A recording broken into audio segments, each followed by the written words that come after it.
Bonsoir tout le monde, merci de venir. Merci à Francis et à Alexandra pour me laisser faire ce talk. Comme ça me fait un rodage pour un talk à faire en conf derrière. Donc vous avez le droit à un nouveau talk que je vais faire, que j'essaie de faire pour l'année prochaine, dans lequel je vais parler d'un système distribué qui a survécu à 1 milliard de séries. Donc ce soir on va parler monitoring et infra. Je m'appelle Alexandre, je suis SRE chez Clever Cloud. Je suis aussi bénévole sur Sonitech à Montpellier et j'aide à faire quelques meet-ups de temps en temps. Euh, Aujourd'hui, ce dont on va parler, ça va être directement en lien avec ce que je fais à mon taf. C'est-à-dire qu'on va parler d'infrastructures que je gère. Et pour commencer ça, on va parler monitoring. On va reprendre les bases du monitoring qu'on a chez nous, chez des devs, chez des entreprises qui font du SaaS ou autre chose. En général, quand on parle monitoring, le premier truc qui nous vient en tête, ça va être Prometheus et ses standards et gérer des métriques d'application. C'est-à-dire qu'on ne va pas gérer l'infrastructure, on va uniquement gérer le nombre de requests par seconde en HTTP qui vont passer, si y a un taux élevé d'erreur 500 qui passe sur l'application, faire l'alerting sur ça, ou peut-être sur le CPU, la RAM en plus, si on s'inquiète sur l'infrastructure. Et donc ça, c'est des automatismes qu'on s'est créés. J'essaie de retrouver ma souris ici. C'est des automatismes qu'on s'est créés sur nos infrastructures parce que Kubernetes, parce que Cloud Provider, parce qu'on ne gère plus l'infrastructure aujourd'hui comme on le faisait il y a 20 ans. La problématique avec ça, c'est qu'on fait beaucoup trop confiance à l'infrastructure. On considère que l'infrastructure explose jamais en plein vol, ou on dit que c'est un problème des ops qui mangent des vrais problèmes d'infrastructure. Je vais reprendre ces petites phrases qui sont des préconceptions, ça se dit pas en français, des croyances qu'on a sur le réseau. On va parler spécifiquement réseau parce qu'en général c'est un truc qui explose bien. Euh, que le réseau c'est stable, que le réseau c'est sécurisé, c'est homogène, que c'est parfait, la bande passante c'est illimité sauf par la carte bancaire.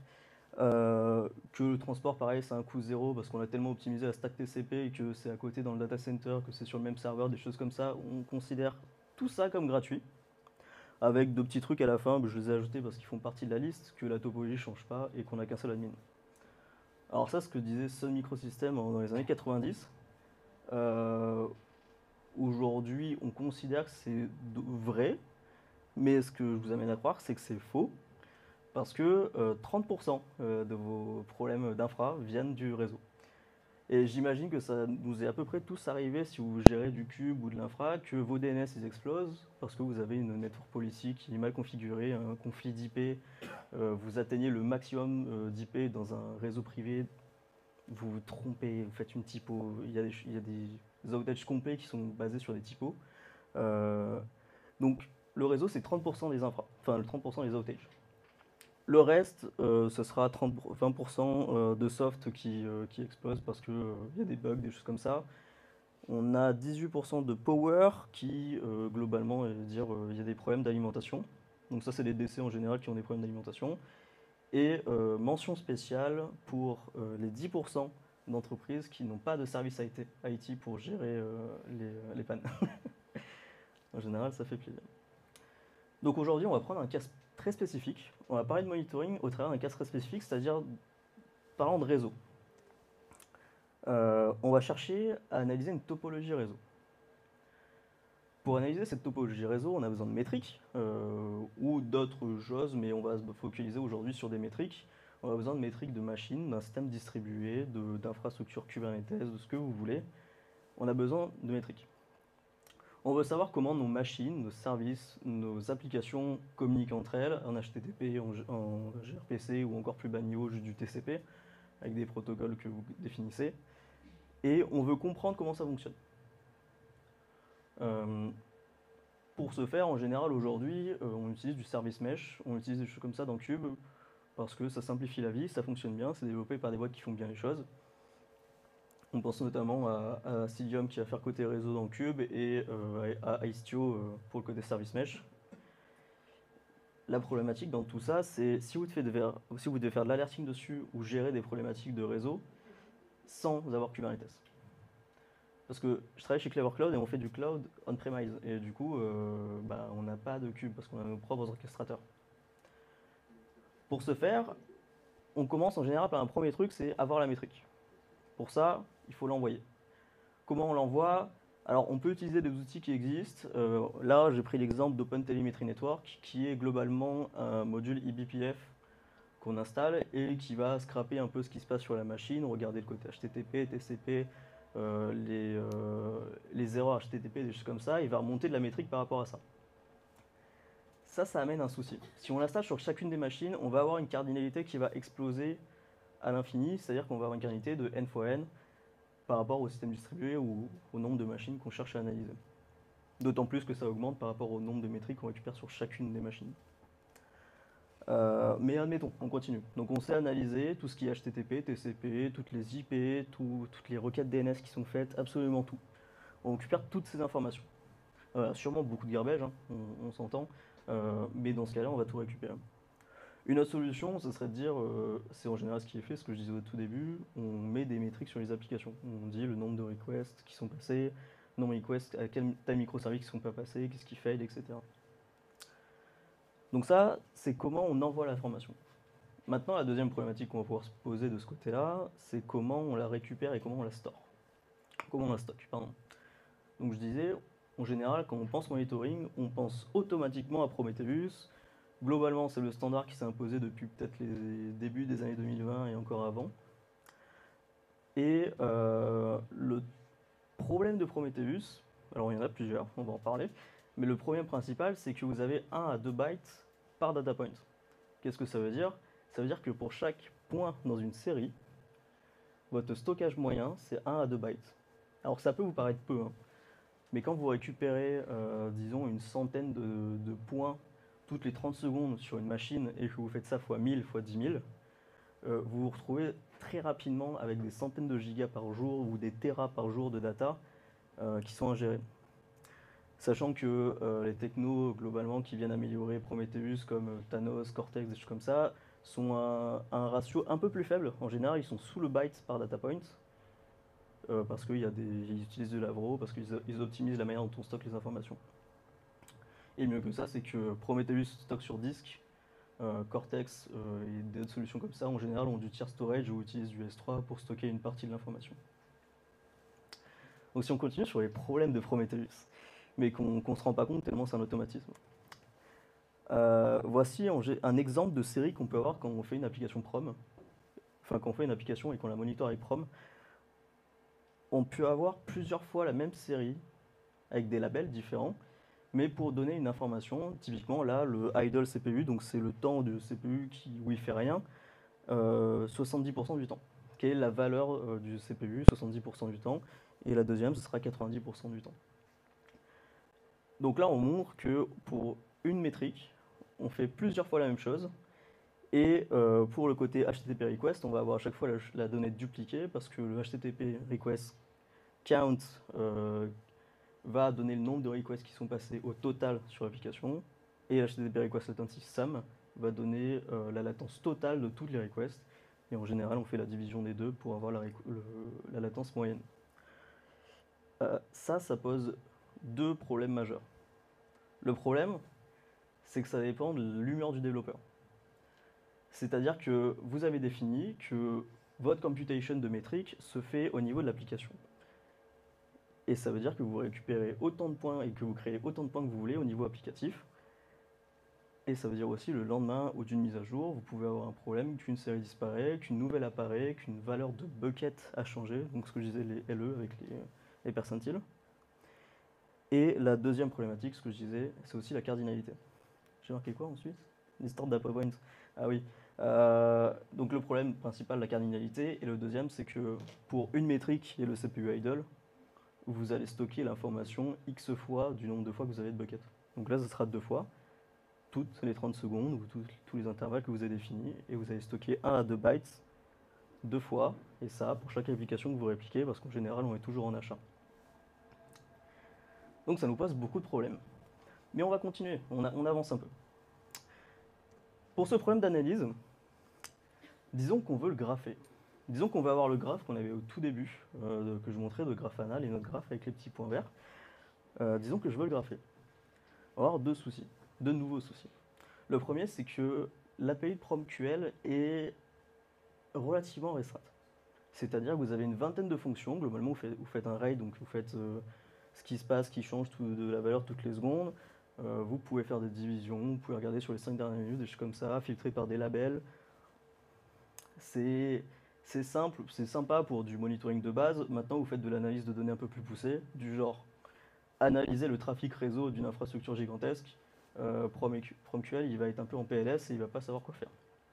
Et pour générer ça, on va souvent utiliser les transformateurs dans Grafana, parce qu'on utilise Grafana, et d'autres fonctions dans Grafana, donc globalement on fait du clic-clic plutôt que de faire vraiment sa request. Et donc ce que je disais, je me suis auto-spoil, l'histogramme et les buckets vont créer la cardinalité et sont faits sur chacune des applications, donc ça pose des problèmes, parce que on ne peut pas compute les séries un peu comme on veut, elles sont déjà pré-compute, donc ça nous donne un axe de liberté globalement proche de 0, surtout qu'on a très peu de fonctions par-dessus, donc on est assez restreint. Et un autre problème sur lequel qu'on pense très peu en général, c'est que, disons, votre valeur moyenne de latence, si vous avez un average, littéralement une série qui s'appelle average de network latency, quelque chose comme ça, plus votre application va vivre longtemps, moins votre average va bouger, parce que statistiquement vous avez de plus en plus de valeurs, donc du coup votre moyenne ne bouge pas. Et à un moment où vous avez un spike, il se verra même plat parce que votre application est up depuis 7 jours et qu'il y a eu 2 millions de points qui sont agrégés sur la métrique. Donc on s'est dit, comment on fait? Comment on fait pour répondre à ce cas-là où on a besoin d'un truc qui potentiellement pourrait faire des variables, pourrait faire des formules de maths un petit peu plus avancées, qui pourrait faire des blueprints ou des sortes de fonctions et qui serait un peu plus résilient que Prom.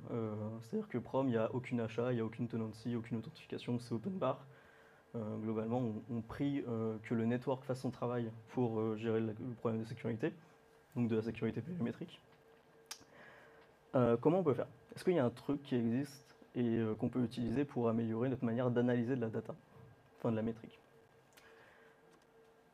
Il y a quelque chose que chez Clever on appelle WarpScript, qui n'est pas nouveau, c'est un truc open source, qui peut vous paraître imbitable la première fois que vous le regardez.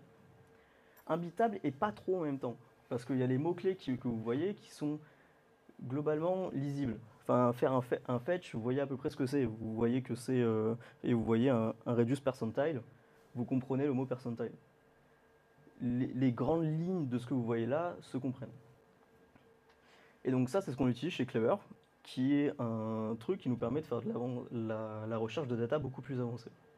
Et je vais vous montrer que c'est possible de répondre à notre problème, notre problème de réseau assez facilement. Donc WarpScript, qu'est-ce que c'est? Donc j'ai pas précisé, mais c'est un langage basé sur de la stack. Donc je vais vous montrer juste des exemples jusqu'après. Ça a à peu près plus de 1000 fonctions. J'ai pas compté personnellement, mais il y en a vraiment beaucoup. Il y a des formules mathématiques pour enlever des extrémums, pour faire un peu ce que vous voulez, vous vous promenez. C'est vraiment assez open bar et c'est très expressif parce que normalement, si vous avez vu les mots-clés, vous comprenez à peu près sans vraiment trop comprendre ce que ça fait. Donc j'ai parlé de stack-based language. Qu'est-ce que ça veut dire? On va prendre des exemples concrets. Ça veut dire que plutôt que de faire 1 plus 1 comme dans mon langage programmation, vous allez faire plutôt 1 plus. Donc chaque opérateur, chaque fonction est quelque chose qui mange la stack. Quand vous ajoutez quelque chose dans la stack, c'est une liste indexée. Le haut de la stack est l'index 0. Et chaque fonction va manger les éléments dont il a besoin dans la stack en partant de l'index 0. Donc c'est-à-dire que votre plus, c'est une fonction qui prend 2 arguments. Donc il va prendre 2 éléments dans la stack, qui sont 1 et 1, qui sont ajoutés les deux dans la stack, et va faire 2. On prend l'exemple à peine plus complexe. Pour la multiplication, je veux faire 2 fois 3, je fais 2, 3 fois, parce que mon multiplication prend 2 éléments. C'est un langage interprété, donc du coup mon 2 fois 3, 2, 3 fois se transforme en 6, auquel on fait un 2 moins, donc on enlève 2, 4, auquel on l'a interprété, et du coup on fait 3 plus 7. Et donc on retourne notre stack, qui est 7. Donc ça veut dire aussi que vous êtes capable de retourner plusieurs éléments quand vous faites une query.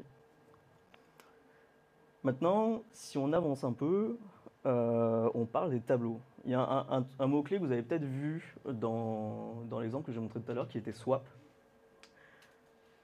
On va essayer d'expliquer à peu près à quoi ça sert. Je pense que c'est le moment où il faut lever la main si vous avez une question parce que je suis pas sûr trop de l'explication. S'il y a un truc que vous ne comprenez pas, on m'arrête et on reprend. Donc disons que j'ai cet exemple-là, 1 plus, donc qui fait 2, on l'a dit tout à l'heure, et entre crochets, on fait un swap. Et ça nous ramène un tableau qui contient 2. Et ce que nous dit swap, c'est que ça échange les positions des 2 éléments précédents qui sont sur la stack. Donc on va explorer chaque étape qui sont faites au travers de ce calcul-là, de cet interprète-là.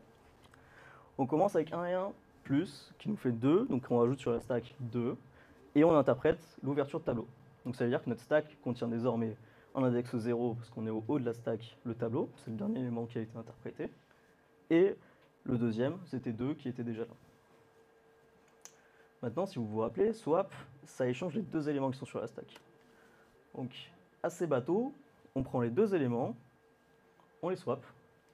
Donc du coup, à ma stack, tout en haut de ma stack, je trouve un 2, et en bas de ma stack, je trouve un 1, donc une stack de 2 éléments. Et vu que c'est interprété, ben on continue comme ça jusqu'à arriver au crochet fermant. Donc où on a 2 ouvertures de tableau, swap, fermeture de tableau. Et donc notre fermeture de tableau se retrouve tout en haut de la stack, emprisonnée avec le 2 emprisonné entre les 2 crochets, parce qu'on a inversé les éléments. Et ça, c'est interprété avec notre crochet de 2, enfin notre tableau de 2. Donc on va trouver une stack avec un tableau qui contient un 2. C'est clair? Ça va? Ok, ça va. Je ne suis pas trop foiré. Ce qui veut dire que si on revient là, ça devrait être un peu plus clair. Donc si on reprend notre série, qui est Network Insert Latency, qui est une série un peu random, disons, qui nous donne une latence quelconque en microsecondes, et qu'on regarde la méthode fetch. La méthode fetch apprend un argument dans la stack, qui est un tableau. Dans ce tableau-là, chaque élément a sa position, qui est définie par un spec, c'est-à-dire qu'en premier, on met un token pour le côté sécurité. En deuxième, le nom de ma série. En troisième, des labels pour limiter les séries qui sont fetch. Donc là, je vais limiter à un cluster spécifique avec une variable. Et après, on a des éléments temporels, mais ça, on s'en fout un peu. Et après ça, parce que je suis quelqu'un qui pense un peu au trafic réseau, que ça va me coûter tout ça, plutôt que de récupérer mes 10 millions de points sur mes 30 derniers jours, je vais faire un bucketize. Ça veut dire quoi? Ça veut dire que plutôt que de récupérer mes X millions de points, je vais dire, tu me calcules pour des segments de 10 minutes le dernier point qui est disponible dans chacun de ces segments, et du coup, plutôt que de me retourner 10 millions de points, tu vas me retourner en général 300, 500, des choses comme ça, et on aura toujours des oscillographes, et qui seront à la précision dont on a besoin. Vous remarquerez aussi que ici, j'ai mis un max avec un truc chelou qui s'appelle intervalle, et où je fais 10 fois intervalle, on se rappelle, et 1 minute. Et max, il prend 2 arguments, qui sont 2 éléments numériques. Et la raison pour laquelle il y a ce truc-là, c'est des petits nitpicks, c'est-à-dire que, comment dire, si je récupère mes 30 jours, je ne veux pas faire un bucketize toutes les 10 minutes. Je veux potentiellement faire un bucketize toutes les 3 à 4 heures. Et donc, vu que la variable underscore intervalle change en fonction de toute la temporalité de mon intervalle de data que je récupère, on va récupérer la valeur maximum entre 1 minute et l'intervalle 10 fois. Ce qui veut dire que quand on cherche sur une très courte période de temps, du genre 15 minutes, on aura 1 minute au grand max de tous les points, on aura des buckets d'1 minute, et dans l'autre cas, on aura des buckets dynamiques qui vont augmenter par rapport à la temporalité qu'on cherche. Si on continue, le mapper rate, comme j'ai dit tout à l'heure, en général, on utilise des compteurs en Prometheus. Là, c'est à peu près pareil, notre série, c'est un compteur. Donc du coup, on veut juste faire un rating, donc c'est-à-dire qu'on veut savoir à quel point ça évolue toutes les minutes, toutes les secondes à notre bucket. Et le dernier, il parle assez bien.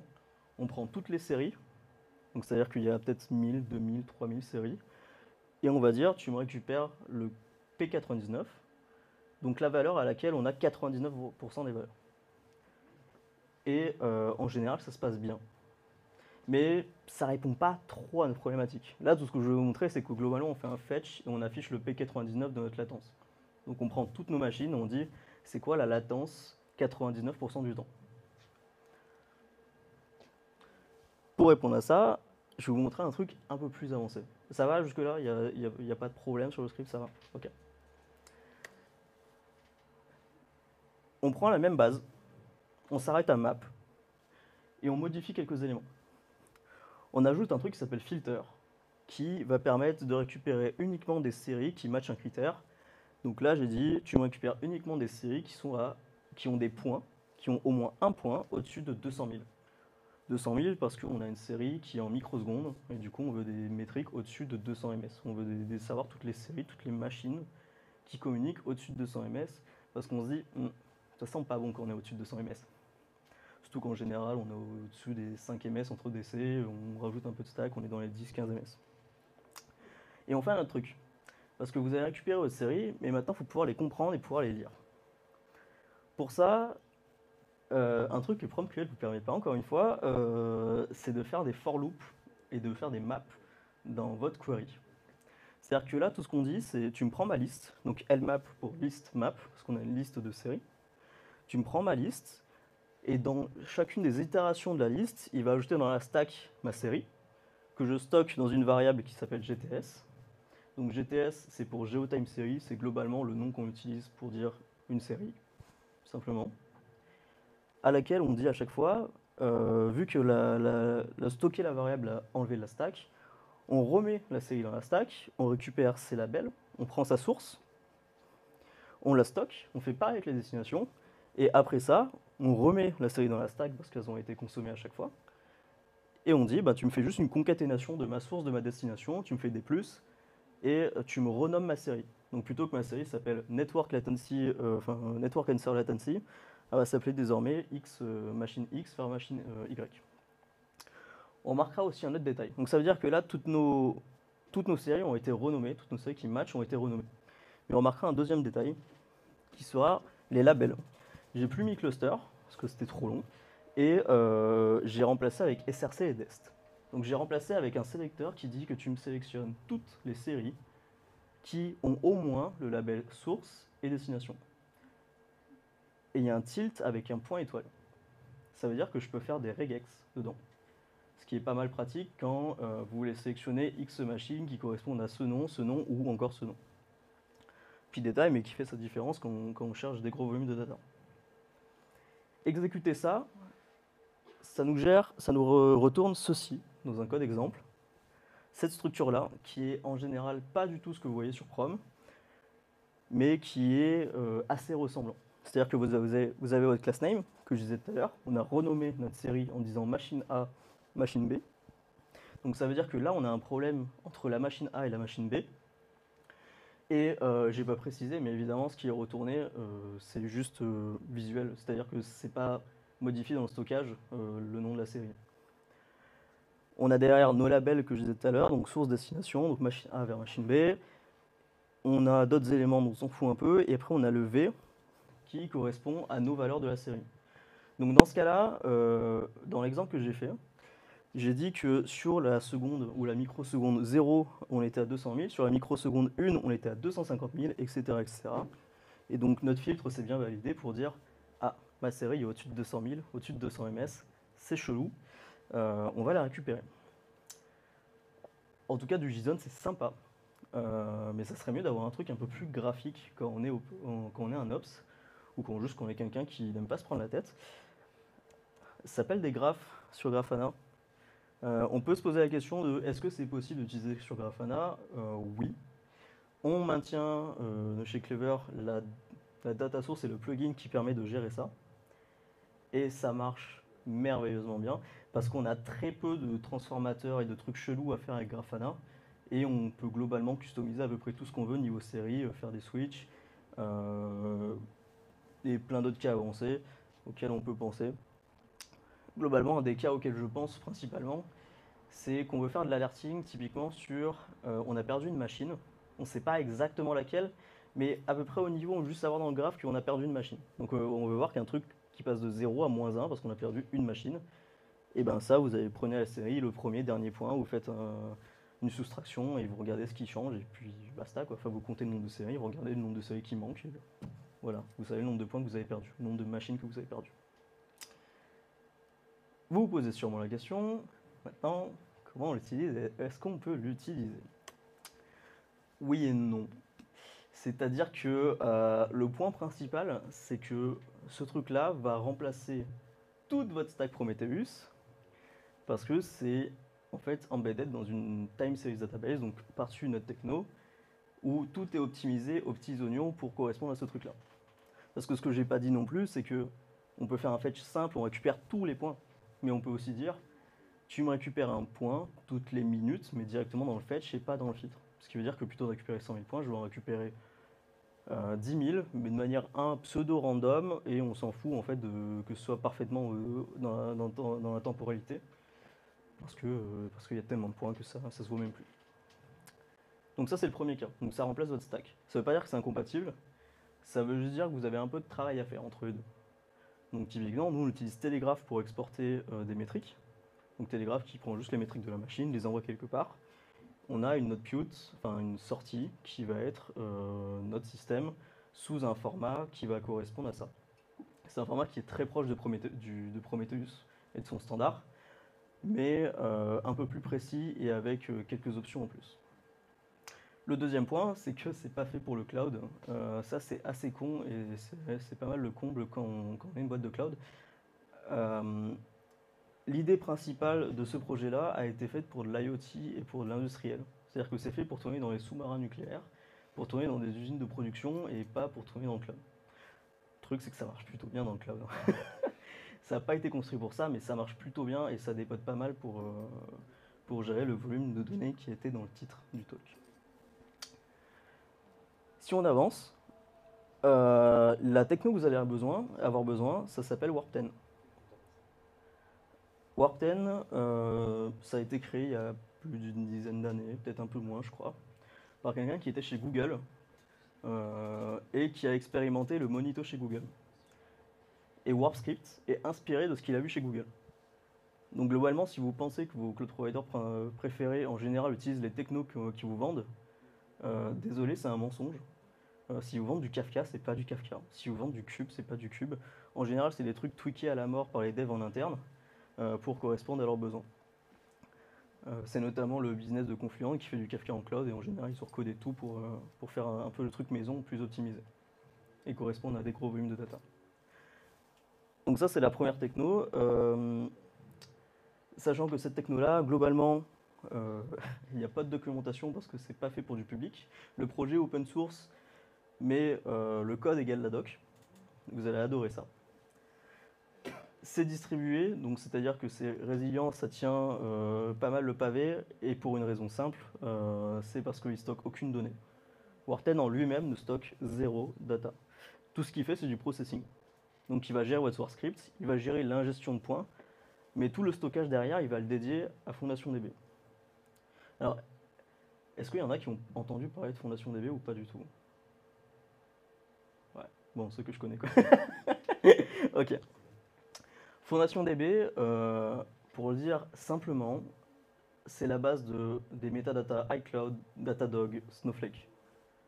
Si vous stockez un fichier chez iCloud, les métadatas de ce fichier vont se retrouver dans FondationDB quelque part.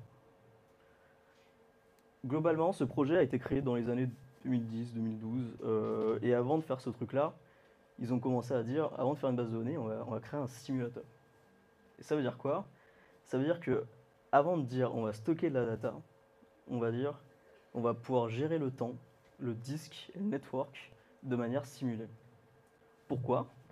Parce que si vous êtes capable de simuler tout ça, vous êtes capable de démarrer n'importe quel logiciel et de dire bah là il y a un problème, là j'ai perdu un DC, et time travel 3 secondes plus tard sur les 2-3 cycles CPU qui suivent, en disant bah maintenant le DC il est revenu, mais j'ai un feu là-bas parce que j'ai un bit flip. Et donc c'est ce que fait FondationDB. Globalement, ils run des seeds random, donc ils font des cycles, des milliers et des millions de cycles, en disant bah, j'ai une infrastructure qui est totalement randomisée, c'est-à-dire que je peux avoir 10 DC dans une seed, 3 dans l'autre et 17 dans encore l'autre, et faire des time travel en disant bah, à ce moment-là, en testant vraiment le chaos absolu. Seconde 1, je perds un DC, seconde 2, je coupe des câbles, seconde 3, je perds un disque. Et il fait ça, il teste et il voit qu'est-ce qui marche pas, et quand il y a un truc qui marche pas, c'est remonté, il règle le souci, etc. FondationDB a été racheté par Apple en 2015, l'entreprise derrière ça.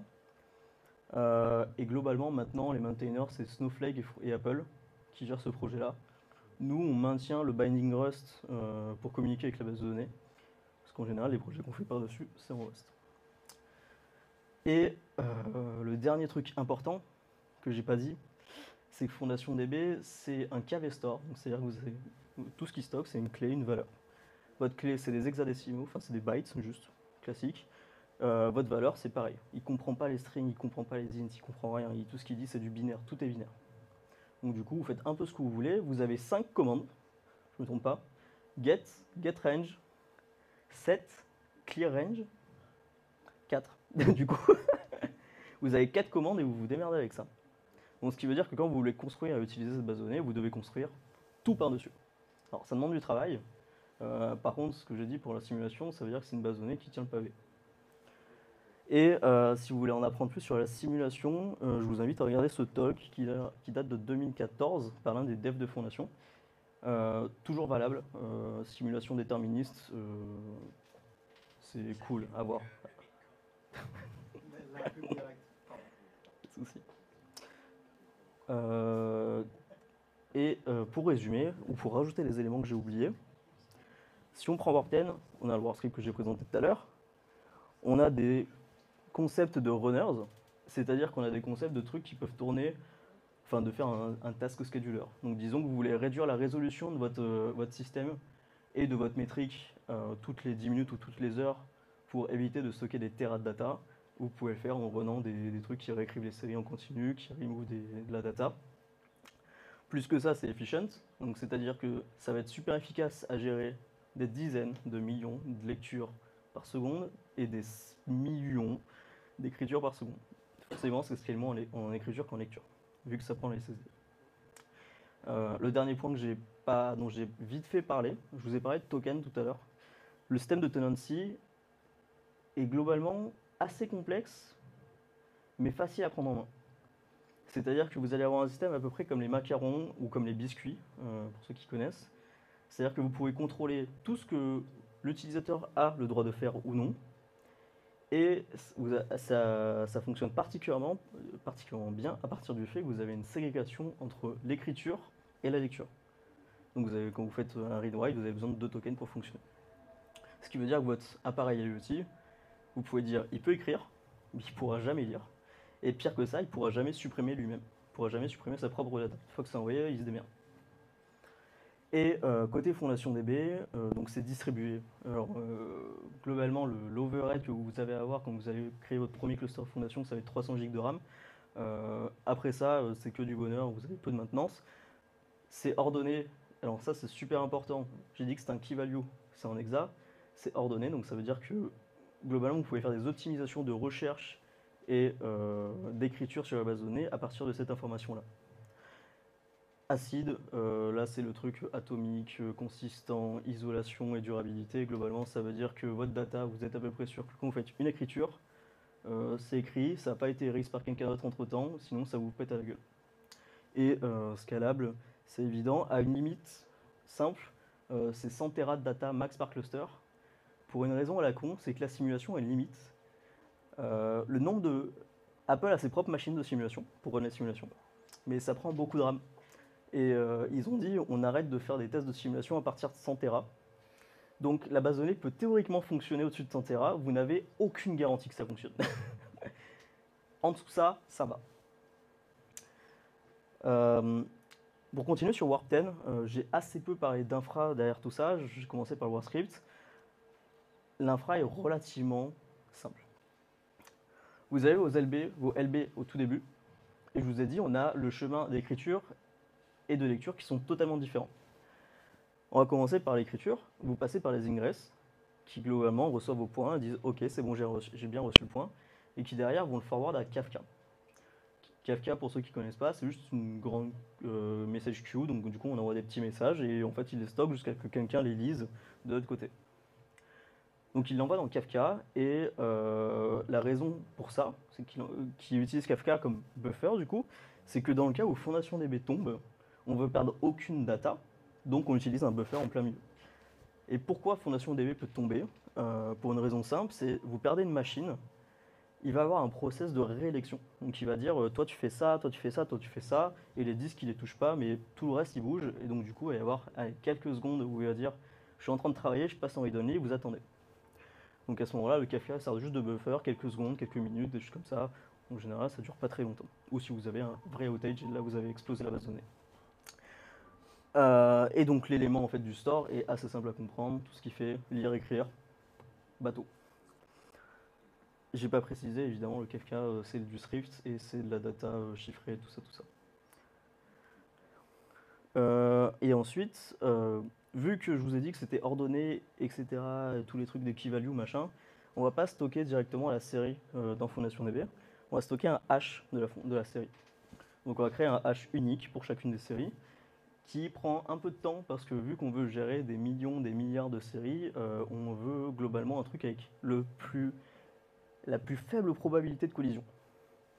Donc on prend un hash un peu bâtard et qui prend un peu de temps. Et du coup, on l'envoie dans les directories qui vont écrire après dans FondationDB. Pourquoi les directories?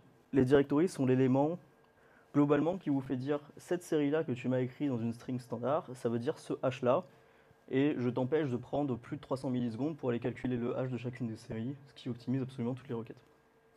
Donc quand il reçoit une série, il calcule son hash, il entre dans FondationDB, c'est stocké, et comme ça si le directory tombe, remonte, il relie tout et il recommence. Les directories, pareil, élément achat, qui peut être répliqué, shardé. Pourquoi répliquer? Parce qu'un directory qui tombe et qui remonte, ça peut prendre un peu de temps, parce que FondationDB va lui tout seul limiter la consommation du directory pour éviter de se foutre en l'air tout seul. Et le chemin d'écriture, du coup, qui devient assez standard, tout ce que vous faites, c'est envoyer du warp script à ce truc-là, qui lui va savoir communiquer au directory et aux FondationDB, et récupérer tous vos points, les process, et vous les renvoyer derrière. J'ai rien oublié sur cette slide. Et donc on peut passer à l'élément le plus intéressant, qui est FondationDB derrière, où j'ai ultra simplifié le schéma. Je vous ai pris le cas où on veut commit une transaction, donc on veut entrer une data dans la base de données. Comment on fait? On prend nos layers.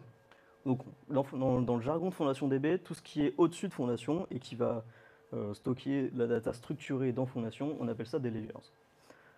Parce que c'est des couches au-dessus de Fondation. Tout ce qu'on fait, c'est ouvrir une connexion avec la base de données pour savoir qui, quoi, fait quoi.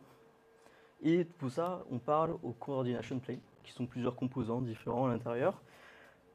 Et une fois qu'on a toutes ces informations-là, des IP, des ports, des choses comme ça, on continue et on dit, bon, bah, je veux commit une transaction. Donc je veux inscrire un point dans la base de données.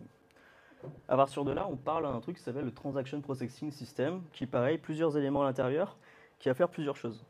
Vous donnez un commit ID, un commit version, c'est-à-dire que vous dites que la base de données aujourd'hui elle est à ce point-là, et il va vous dire que si je te valide qu'à ce point-là, quand tu vas commit, personne entre-temps, pendant que tu m'as envoyé la transaction, a modifié le point.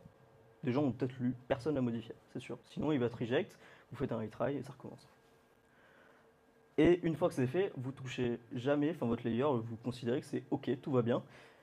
Et votre système de processing, il va envoyer directement ça au T-log, donc au transaction log, qui est globalement ce qu'on appelle un wall, donc un write-ahead log dans le jargon de Postgres, des choses comme ça, où on stocke toutes les transactions et qui vont servir de mémoire tampon pour les transactions. Et enfin, il faut que j'accélère. Et enfin, on arrive au SSD où là, tout ce qu'on fait, c'est lire les T-logs, récupérer les transactions, et ça continue. On va aller très vite. On en vient au vif du sujet. Comment on a achevé 1 milliard de séries? C'était une erreur de parcours. Ça ne se produit plus comme ça. Désolé. Mais c'est bien arrivé un jour. C'était une erreur.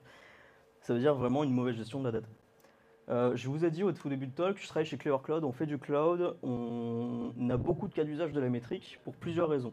Parce qu'on fait un pass avec de l'autoscaling où vous poussez votre code et on s'occupe de tout le reste. Et notre utilisation des métriques est assez violente, c'est-à-dire que tout d'abord on a le classique monitoring alerting pour une série, on va avoir tout ce qui va être scaling, on va avoir les dashboards des utilisateurs où on leur file les graphes, des choses comme ça, et on va avoir surtout la facturation qui nous fait payer nos salaires. Donc c'est plutôt violent au niveau utilisation de métriques. Et nos clusters aujourd'hui sont plus à 1 milliard, comme le sujet dans le titre, mais sont un peu moins, sont plus contrôlés, c'est-à-dire qu'on va être à 170 millions de séries. Je dis pas que tout est propre, c'est un peu garbage aussi. On va avoir plus de 10 millions possibles de lectures par seconde, voire même plus. C'est juste qu'on n'utilisait pas, on n'a vu aucun pic au-dessus de ça, plus loin que 10-15 millions. Et en nominal, on ingère 100 000 points par seconde. Toute l'infra de Clever, c'est 100 000 points par seconde tout le temps. Comment on est arrivé à 1 milliard, comment on est arrivé à un truc qui est à peu près stable, avec un peu de violence. Cette photo-là, c'est moi et le mec qui bossait, mon collègue qui bossait sur l'infra au Devox, France. Donc sur le stand en train de débugger des machines. Et ça, c'est un graphe qui date de ce week-end, je crois, qui est globalement 24 heures de fetch de métriques, violent ou pas. Le plus violent, ça va être la facturation qui va passer en daily ici, on le voit clairement. Et donc, ce slide-là dit quoi? On a eu beaucoup d'outages, c'était un bordel monstre. Globalement, la doc, c'est le code que ce soit pour Fondation ou pour Warp 10. Et ouais, notre taf, c'était pas du sysops, enfin de l'ops classique, c'était de la performance engineering pour vérifier que notre workload fonctionne bien avec la base de données. Enfin, on arrive au bout. Takeaways, Fondation DB, ça marche bien. Globalement, on s'en occupe plus trop en ce moment parce que ça fonctionne. On aurait besoin un peu dans le monde d'un truc similaire à WarpScript. Je dis pas que c'est ça, je dis juste qu'on a besoin d'un truc qui nous permet de vérifier de la data un peu et de la métrique un peu plus, enfin, de manière plus avancée que du PromQL. Warp 10 peut fonctionner avec une haute cardinalité, bon ça voilà. Et vu qu'on n'est pas non plus complètement con, on provide évidemment des layers de compatibilité avec du PromQL, du Prometheus, parce qu'on sait que les clients en font. Vous avez les slides, voilà, merci.